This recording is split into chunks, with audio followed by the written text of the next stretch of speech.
The celebrations that you're witnessing right now among Iranians inside and outside of Iran after the killing of Khamenei is the weight of 47 years of oppression just being lifted off of the shoulders of an entire nation.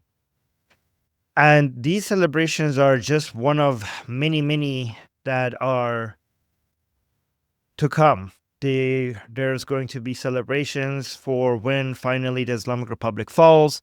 There's going to be celebrations for when Prince Reza Pahlavi comes back to Iran. There's going to be the celebrations for when Mohammad Reza Shah's body comes back to Iran from Egypt. There's going to be the celebration for the establishment of the first transition government, the first first constitution of the free, secular, democratic Iran. There's going to be the I don't the foundation of our first parliament. The the very likely the based on Iranian people's decision on whether or not we're going to be a constitutional monarchy, which I suspect that's going to be the result of the referendum, the crowning of our king, and this is going to be.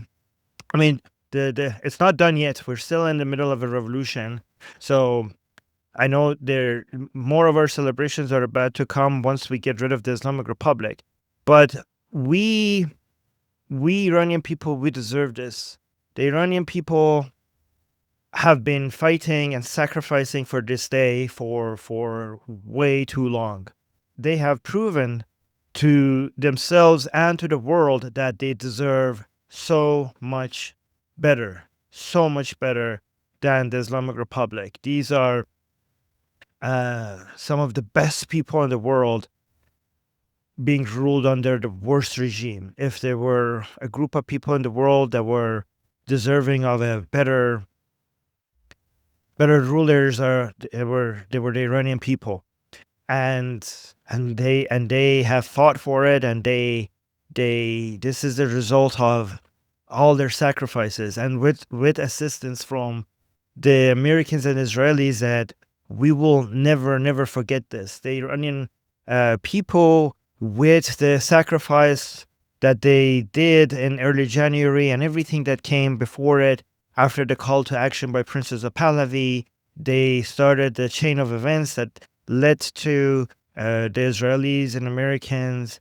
seeing that regime change is actually possible, because the Iranian people are the boots on the ground that will do regime change if you just remove this obstacle from their way. I mean, one way or another, the Iranian people would have brought regime change. However, the price that they had to pay without the Israeli and American help would have been astronomically higher. And I am so glad that our histories are now tied. I know the Iranian people will never forget the help that they got. This new Iran owes a debt to the Israelis and Americans. But just want to go back to the Iranian people and focus on the fact that the focus on the celebrations, because I think what is one thing that I need to explain to non-Iranians is that the dancing and singing and tears of joys that you're seeing right now, it's not just the happiness of the Iranians who are doing the celebrations.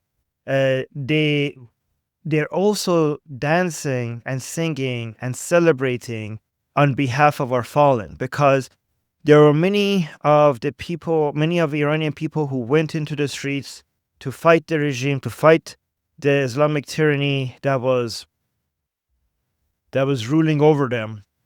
A lot of them left messages. A lot of them told the rest of us that if they are gone, if they are taken from us, if they are murdered by the Islamic regime, they asked us to dance, sing, and celebrate on their behalf as well. So one reason why you see so many Iranians celebrating extra hard is because they're not just celebrating for themselves, they're celebrating on behalf of the people who sacrificed their lives for us to be here. And they're celebrating on their behalf as well. They're singing and dancing and smiling and hugging each other and congratulating each other on behalf of them as well. This is why we have to celebrate extra hard, because we're celebrating on their behalf as well.